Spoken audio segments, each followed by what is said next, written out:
do my pH test for my soil test, and because I'm gonna be planting white clover. It's a perennial, lasts about 5 years. A little expensive up front, but if you do all the math, as far as replanting every year food plots, it just gets expensive. So it's kind of a one-shot deal, and it'll last, like I say, about 4 to 5 years.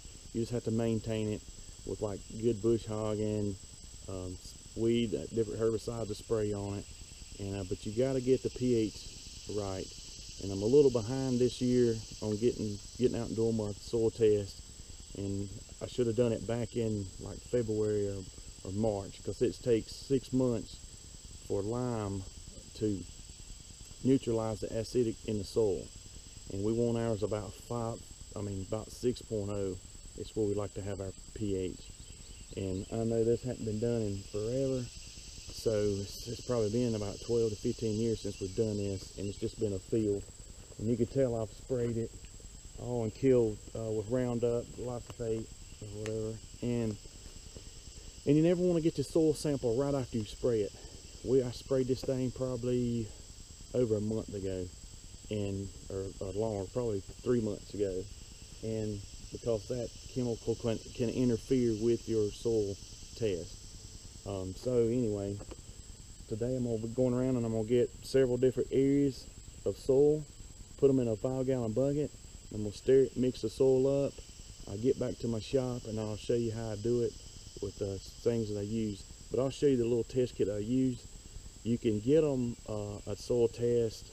You can go to your extension office. Ours is Clemson Extension Office, and you can get a little box they'll give you, and you come out and do your soil sample. And I ain't done one with them in a while, but at one time it was like $5 per test kit, or $5 per test that you get, not a kit. But this is a kit I bought. It's from Antler King. By no means they sponsor me or endorse me, but I just saw it on our website, and it's a little test kit, and it's, you know, for what it's worth or whatever, it's it gives you kind of little instant results for you, and versus having to wait, you know, several weeks to get your soil test back from your extension office. But it's a little instant pH kit. You get 4 test strips. I've already used one last year. You just open it up. They're in here, and I'll tear one out when I get home or whatnot.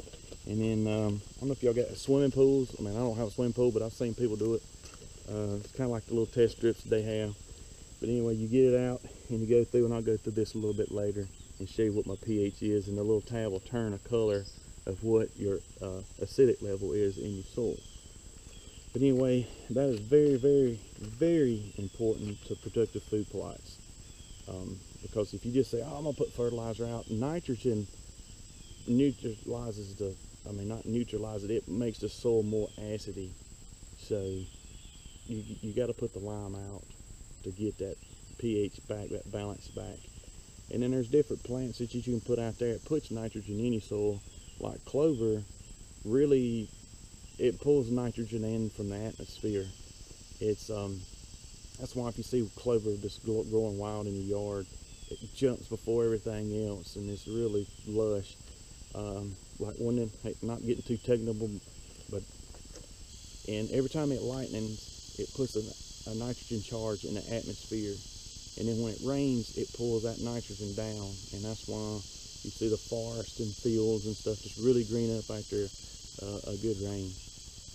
But anyway, I'm gonna get to it, get my samples. So thanks for tuning in, and enjoy the video, and give me a thumbs up, like on it, comment, yay or nay. Everybody's got an opinion, so I don't care, good or bad. But I want to do more of these videos and do some hunts and fishing, and so just stick with me. This is my first videos editing, so bear with me. I know the sound, I still gotta get a mic and everything, but hope they get better. Anyway, it's fun. Enjoy it. Enjoy teaching people different things if they don't know, youngsters coming up and whatnot. Anyway, thanks a lot.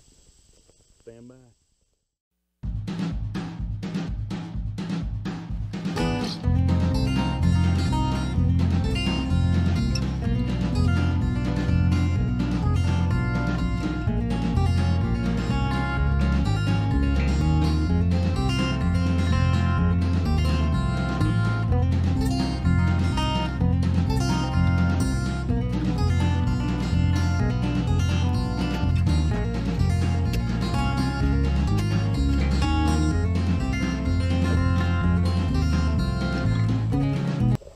go when you get the soil sample, you want to go to like 3 to 5 different places in your field, depending on the size of how big your field is.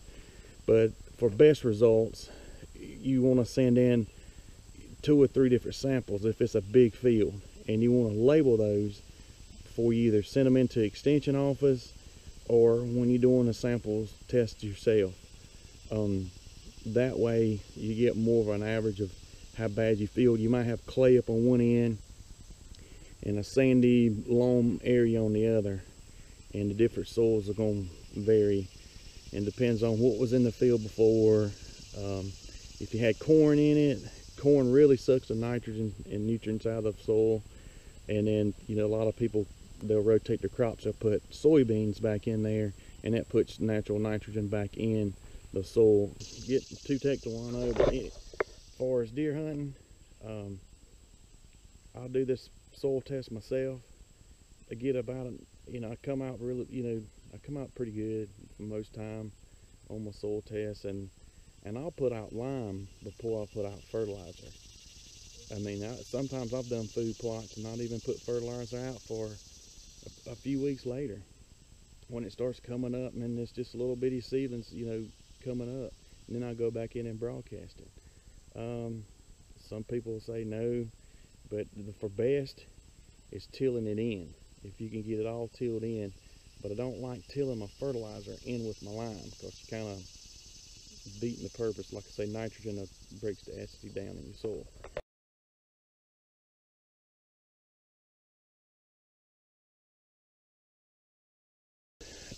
Everybody watching, I really appreciate it again, and just stay tuned. When I get to my shop, I'm gonna do my soil test. All right, guys, I'm back at my shop.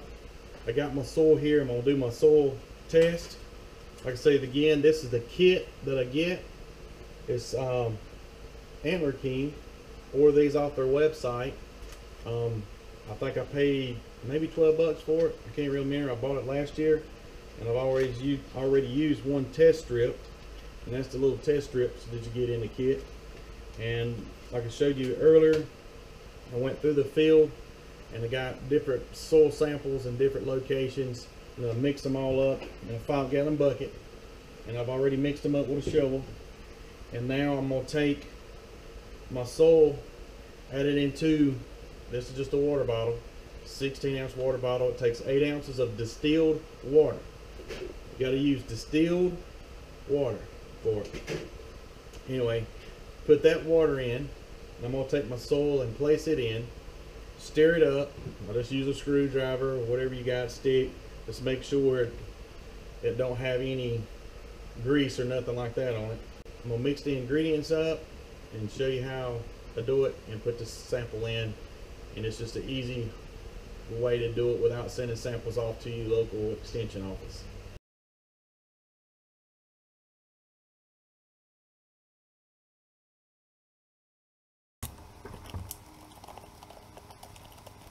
I got all my slurry. It's all stirred up real good. Stir it up for about 15 seconds, and you let it sit for 15 minutes. There's a directions that comes with the little kit that tells you everything to do. You just follow along with the directions that's in the kit. Okay, it's been 15 minutes. I'm gonna take my test strip, a little test strip there, pH stress strip, and I'm gonna dip it in the water, and I'll match it to the chart right here, and it'll tell me what my acidic in the soil is. All right. Just as I thought, the test strip, the acidic is so bad it didn't even hardly change it at all. So I know it's below 5.0. As you can see, my shade is really not even, if it's anything, it'd be 5.5.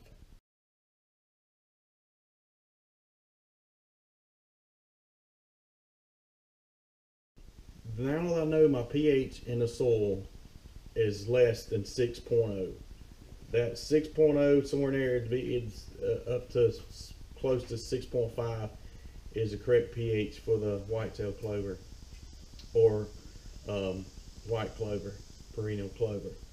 So the recommended rate for property or field or food plot that you haven't been done in for years is to add a rate of 1 ton per acre. I got to measure it, find out how much lime it's going to take to put on my food plot. It's about, I haven't measured it yet, but if I had to guess, it's probably about 6 to maybe 8,000 square feet. Your food plots will do a whole lot better when you got the pH corrected. The deer will love it. It'll just grow a lot better, the root system and everything. But anyway, that's today. Hope you enjoyed my video. Leave a comment below if you want to, good or bad, things that you do, things that you saw I may not have done or needed to do. Give me a like, give me the thumbs up. Thanks for watching, and stay tuned for my next videos. I'm going to try to do one on building a box deer stand, like a 2-man stand. So stay tuned, and hopefully I'll have more videos coming out. Thanks for watching.